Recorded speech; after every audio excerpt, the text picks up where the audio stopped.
ashimwe mwene data, ndongeye ndabashuje mu izina rya Yesu Kristo. Ni Pastor Emmanuel, nongeye kurigaruka muri rya jambo riri mu bwenge ariko rishobora no kuguhesha umugisha. Uyu munsi mbafitiye iki muri aka gaseke? Mbafitiye ijambo rivuga ngo imbaraga ukoresha wubaka ikintu runaka ujye uzikuba kabiri ukirinda, kuko isenyuka ryawe, isenyuka ry'umuntu ribabaza kurusha itangira rye. Icyo nicyo nari ngufitiye. Imbaraga ukoresha wubaka ikintu zikube kabiri ukirinda, kuko ejo ushobore gusenyuka ugasanga birakubabaje kurusha uko watangiye.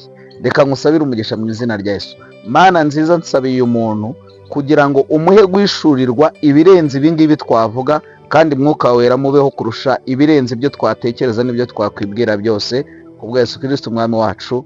Amen. Thank you so much.